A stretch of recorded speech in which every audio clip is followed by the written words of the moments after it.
Hello and welcome to Getting Started with Substance Designer.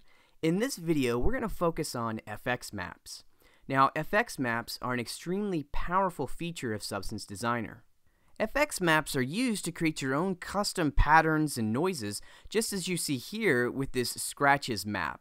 Now in this video, we're going to take a look at this Scratches map, and I'm going to show you how to build this from, well, scratch.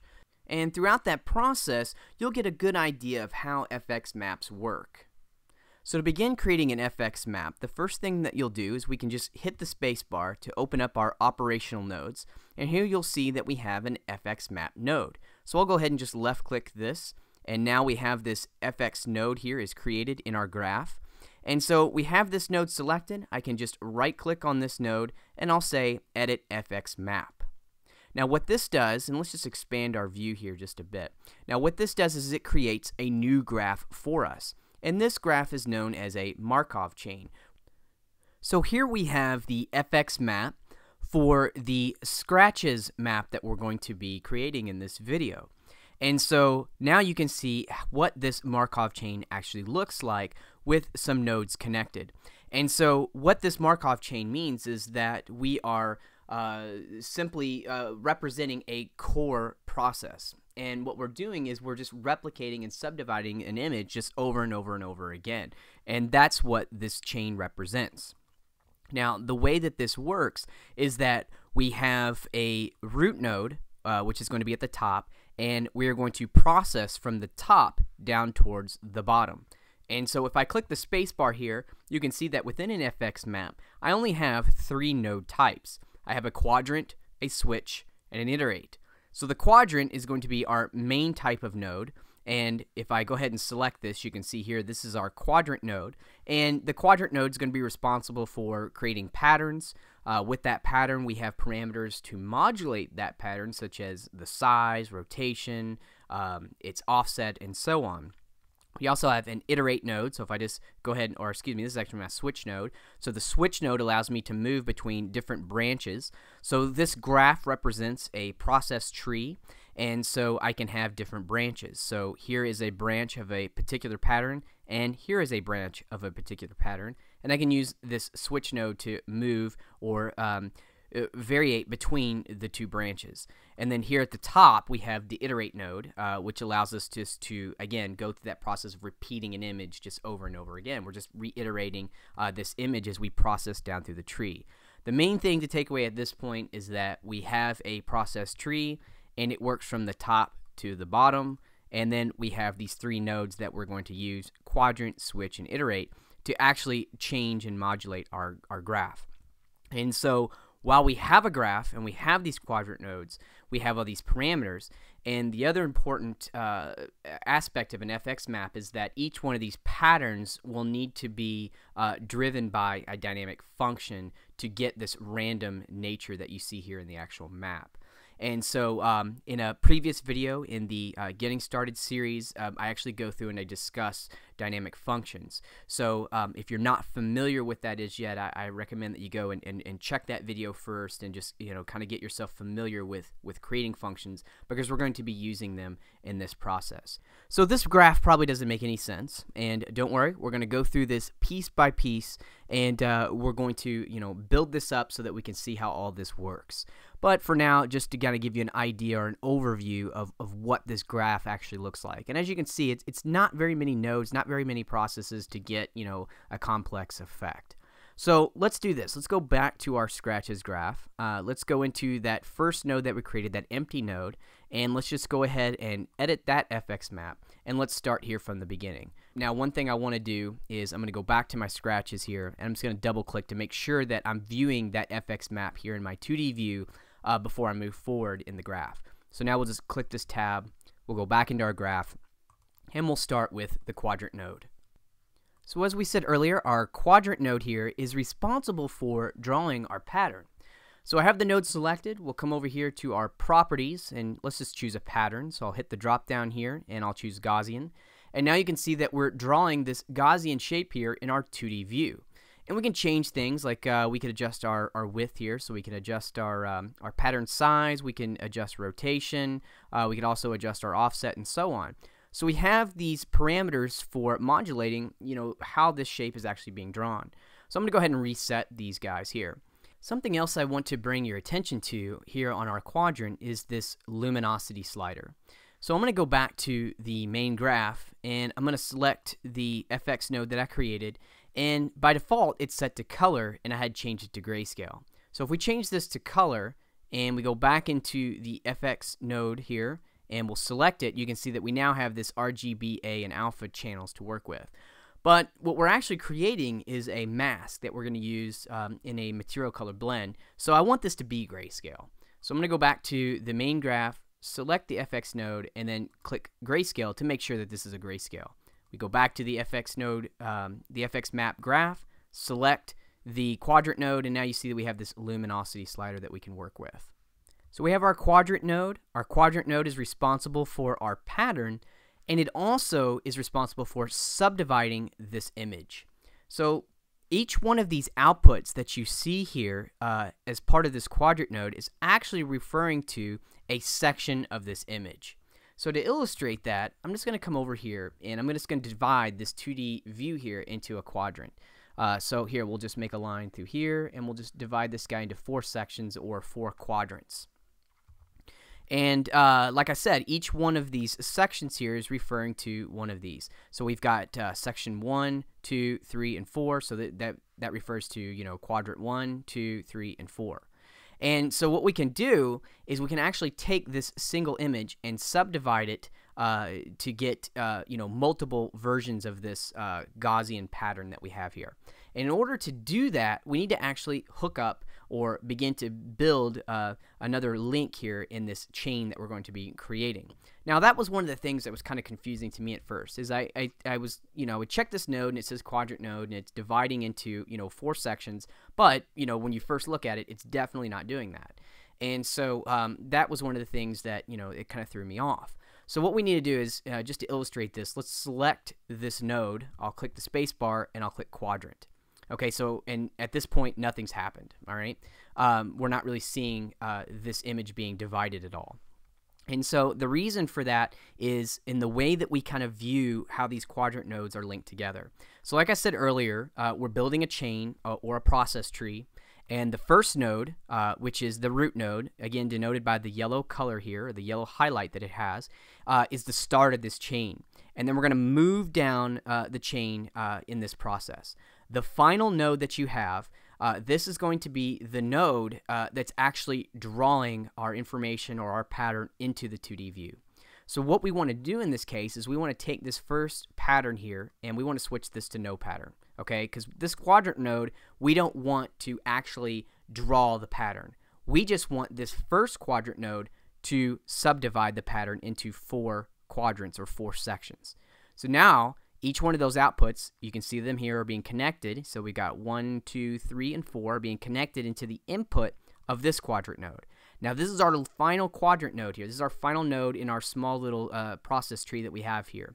And we want this guy here to be responsible for whatever's drawn into our 2D view.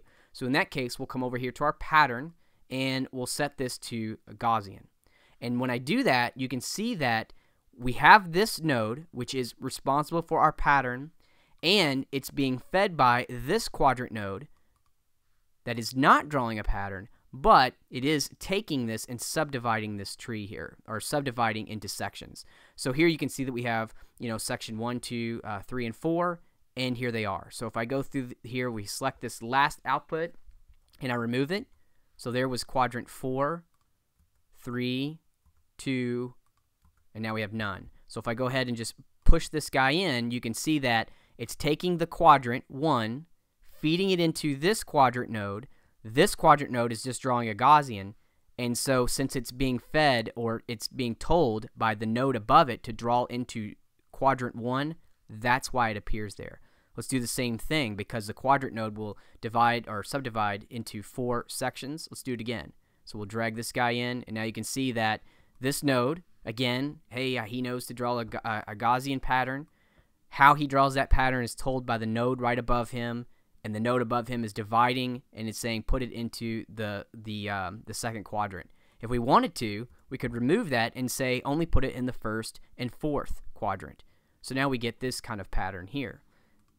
And so you can see that by chaining these guys together, this is how we're actually getting that kind of subdivided operation. So let's do this again. Let's go through, and I'm actually going to go into here, and I'm going to just switch the color on this so we can see this a little better. Maybe do green here. And let's divide this guy one more time. So now let's just imagine that we're just dividing into more quadrants like this here, into the green. So now that we have this in place, we're going to grab this node. I'm going to set its pattern to none. So this guy right here is just going to be in charge of subdividing again. So we've got 4. Now we're going to subdivide by another 4. So let's have this node selected. Let's click the space bar and do quadrant. Now we've added another quadrant in place. Again, it's the last node here in our chain. So we're going to switch this to Gaussian. And now you can see that we've divided yet again into 4 more. So now that we've gone through, just a little bit of theory, let's actually get in and create this actual map here. And by creating an actual real-world example, all this will make much more sense when we see how each element, actually works together. So what I've done is, here's my main graph. This is the little demo node that we've been working with. We're just going to remove that. I'm going to go back into the FX map that I had been working with. And I'm going to show you how this works. So we're going to come into here, and we're going to go to Edit the FX map. So here's our FX map. We can actually use this FX map as, it's like a workspace, so like a scratch pad, so to speak. And we have these nodes here, but I don't actually have to use them just yet. So what I'm going to do is I'm just going to hit the space bar, and I'm going to create a quadrant node. And with that selected, I'm going to hit the space bar again, create another quadrant node. So like we just discussed, we've got a quadrant node, and we're subdividing that quadrant node. And so what we're going to do at this point is I'm going to select this node here. I'm going to right click, and I'm going to set this as root. So now I have these nodes over here that I had been working with, but it's okay. They can sit here. Like I said, this is just kind of our graph. We don't actually have to output this. We're just going to be using this here. So since we set this to root, and again, we're processing from the top down, this new branch here has become the main branch that we're going to be rendering with. So let's go to this quadrant node, and let's go ahead and change this here to a paraboloid. And so now we get this pattern here. And what I want to do in this case is I'm going to go ahead and just set my width. So let's pull my width all the way down here to about maybe, actually I think I'm going to leave it at 0.02. So I'm just going to manually enter that value. If we look here in our 2D view, you can see that we're just taking that shape. We've taken the width and decreased it quite a lot, so we have a pretty large discrepancy in our aspect ratio, which gives us this nice little fine kind of scratch like, or the beginning of a scratch here. And since it's actually being subdivided, we have 4 of these guys here in this image. So we've got our quadrant ready, and we're rolling with this. And so what we could start to do at this point is start to add some, well, let's do some pattern rotation. Well, okay, that's all well and good, but it's actually doing the exact same rotation for each one of these guys here. Well, let's do an offset. I could start to do the offset, and again, like I said, that's all well and good. It's working, but it's actually, taking each one of those quadrants and applying the exact same thing to it. So this isn't really what we would want to create a really, a truly random looking effect. So the first thing we want to do is we want to be able to create multiple copies of this, or we want to make a bunch of iterations of this image so that we can start to randomize it to get this, really nice scratch pattern. So in order to do this, we're going to hit the space bar, and I'm going to grab the iterate node. So now I have this new node here called iterate. I'm going to right click, and I'm going to set this as the root. And what I'm going to do is go ahead and connect this. So the iterate node has 2 outputs. The one that you want to use is the output on the right. So I'm just going to go ahead and make this connection here. Now, the one on the left is referred to as just the pass-through node. So whatever image that we have that's coming through this, in this case, we don't have an image coming in, so it doesn't matter anyways. But instead of repeating this or iterating this image, we could just pass a single copy through. So we're not actually going to use that node. So just know that this node right here, what it's outputting is the actual, if I select the node again, the actual number of iterations. So right now we have an iterate node. It's feeding in a number of iterations. Those iterations are being subdivided into this quadrant node here that's then drawing this paraboloid graphic on the screen. Still, nothing's really happening for us. If we come in and select this node here, and I start to just increase the iterations, well, you'll notice that, it's getting, it looks like we have a copy being placed over top of a copy, over top of a copy, and so on. And that's exactly what's happening. So if I pull this down to, let's see, 1, you can see that this is how it looks. If we start to add more on top, it gives it kind of this brightening effect. What we're doing is we're just completely stacking these iterations on top of each other. So I'm actually going to put this up to 10. So now we have 10 copies of our pattern, and it's being divided into 4 sections here, or 4 quadrants, but they're all stacked on top of each other. And so this is where we need to actually come into our final node. And again, remember that final node, which is responsible for drawing the image here in our 2D view, and we need to offset this. So you would think, well, I've got this node selected. Let me come over here to the pattern offset, and I'll offset it. Well, if we do it this way, we're actually offsetting all of the copies. So the iterate, we have all these copies here. They're all laying on top of each other. We're using this final node. When we start to actually move this, we're just moving all of the copies at one time over top of each other. So we're still not getting the effect that we want.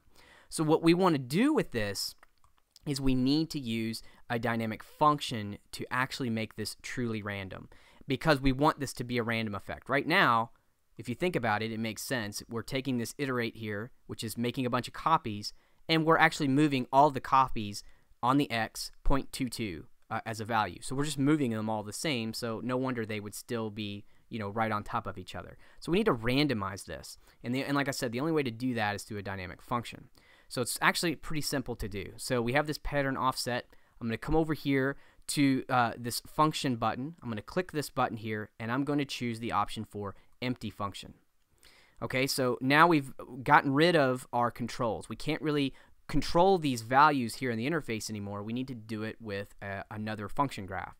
So with what I'm going to do now is just click the edit the function button, and so now we have a graph. And so what I'm going to do, I'm going to hit the space bar, and we have all these commands or operational nodes or elements here that we can use to build up a dynamic function.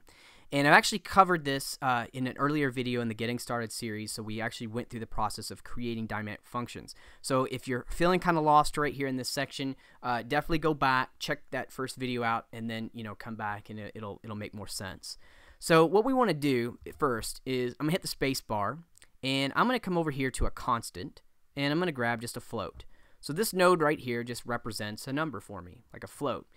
This is a whole lot just like writing a small bit of program code, but we're doing it all visually. So this little node, like I said, it represents a number, a float. So I'm just going to go ahead and just drag this slider up to 1. So basically now I have a 1, a number 1 here. And I'm going to take this guy and I'm going to copy it and I'm going to paste it. And actually, no, I'm not going to do that. I'm going to remove that. I'm just going to reuse it. So we have this float here as a 1. Now we want to randomize this number. So I'm going to hit the space bar. I'm going to come over here to my random function, and now I have this random function. So if I take this output of this float value and I place it into the random function, we now are going to get a random value between 0 and 1. So all of the parameters that we're going to be working with are in float range, so we're talking decimal here. And so now what we're getting is just a random value between 0 and 1. Now, something else to go back to, if I go back to that FX map, and I'm going to go to the quadrant right above it because here we can't actually see the value since I've actually created a function out of it. So let's go check out pattern offset again. If we take a look at what the information is that this parameter actually needs, it's a float value. Notice if I start to pull the slider, you can see that it's a float value, but it's actually 2 values. Let me just go ahead and put this back to 0 here. It's actually 2 values. It needs an X and a Y. So this is going to be a vector 2. So a vector 2 just means, in this case, it has 2 quantities to it. So let's go back into that pattern offset. Let's hit our space bar, and let's create a vector float 2. So this is going to be a node that represents the first one is our X, the first input is our X, the second input is our Y. And so what we can do is we can take this first float value, moving from 0 to 1, It's being randomized between 0 and 1, and we're going to plug that into the x value. Now, we want to do the same thing with the y. We could just do this here if we wanted, but we're actually randomizing the x and y by the same random seed here, we'll call it. So what I want to do at this point is I'm going to hit the space bar, and I'm going to create another random node here. And I'm just going to make the connection here. So we're using that same 0 to 1 value, or that same float value, and we're going to plug this into our y. So we have a float value of 1. It's being randomized between 0 and 1, and then it's being randomized between 0 and 1. So two different operations here. This is going to give us two different numbers, and those two different numbers are being plugged into a vector 2. So if I just kind of zoom in this, you can see a vector 2, the first being x, the second being y. So now that we have this in place, I can select this output node. So this is basically what I've made here is this little equation, sort of. And I'm going to right-click this guy and set this as output. And when I do that, you can see that now we're randomizing that value. So let's go back to our FX map. And you can see that if we go back to our iterate node and I start to change the iterations, now you can see what we're getting here. So if we leave this at maybe 1 iteration, so 1 copy of this, it's being divided, but we're using this quadrant node, and then it has a random value for its pattern offset on the x and y. So that's how we're getting this value. Now I can come over here and I can increase the iterations to get more copies of that. And every single iteration that we feed through this, so we have a number here, 10, and it's using like array index. So think of it as it starts at 0. So 0, 1, 2, 3, 4. Each one of these iterations has an index value. And so as it goes through and it processes, so it'll say iteration 1, randomize the pattern offset.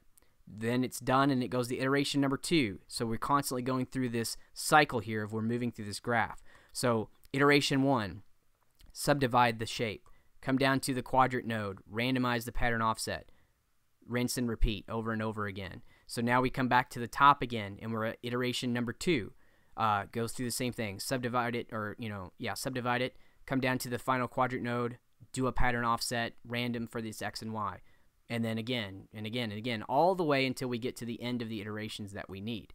So in that case, we've gone through and we've randomized that.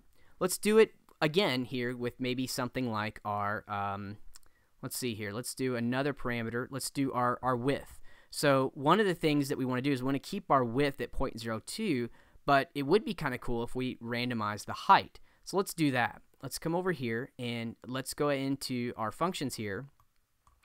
And we're going to randomize this. So we'll come over here and we'll click empty function.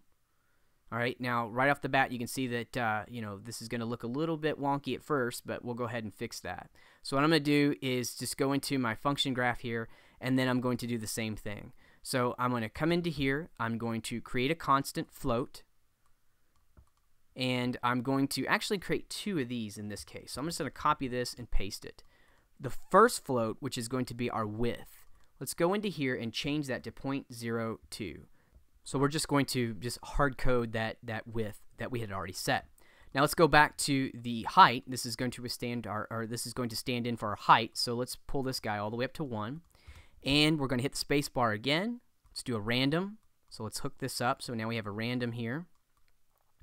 And then let's do the same thing again. Let's hit the space bar and let's go over to our vector, because again we're talking about a width and a height, so we need a vector float 2 again. So let's plug in that hard-coded width into the first slot, or the first input, and now let's take this randomized float value that we're going to use for our height and let's plug this guy in here. So now we're going to have a randomized value from 0 to 1. Let's right-click this and say set as output. And so now you can see that we're getting randomized values on the height. So in this case, though, we don't want to do that dramatic. So let's go ahead and click this float value, and as I start to kind of adjust this, you can see that I can actually change that width value there. So let's go back out to our FX map here, and let's select our single quadrant.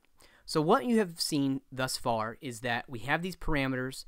We can create randomization on these parameters by using dynamic functions. And so at this point, we have several parameters in each, some of these parameters right now at this point is only 2. We have different functions. If we want to go and work on our pattern offset, we have to go into the graph, we have to make a change, we have to go back out of the graph, we have to go over to our pattern size if we want to make a change to this, and we're constantly moving in and out of these different patterns. So there's a better workflow for this. What we're going to do is go ahead and we're going to clear these guys out. So we're going to create all these from scratch again. We could copy and paste them, but for the sake of this video, let's just do everything from scratch again. So let's go down to our final quadrant here, and we have all our parameters. A better way to do this would be to place all of the functions that we're going to be using in a single parameter and then reference that parameter. And that gives us a central location where we can change all of our parameters in one spot if need be. And the reason we can do that is how these parameters are processed. So just like the tree, we have a root and we're starting from the top processing down, we can do the same thing with these parameters. So starting with the first parameter, which in our case is luminosity, moving all the way down. So in this case, if we were to come into our luminosity and we were to set an empty function for this guy, so we'll do an empty function here, and I'll go ahead and create, I'll go into the graph, and we were to start working in this section here, what we could do is we could reference portions of this graph throughout all of these other parameters. So let me show you how that works. So the first thing we're going to want to do is we're going to create a float, and this is going to stand in for our luminosity for right now. So let's go ahead and just pull this all the way up to 1, because think about, we're in this here, we're actually working within this luminosity channel here. So let's go back and we have this set to 1. Now the first thing that we want to work on, again, let's go back to our pattern offset. So let's rebuild that guy just real quick. It's good to do it again just so you can see it. So let's grab a float here. Let's pull this float all the way up to 1. We're going to come in here and we're going to create 2 randoms. There's 2 random functions here. Let's plug these guys in like this. So we have these guys in place, and we're going to construct a vector float 2 because, again, size, we need x and y. So here's our x and here is our y.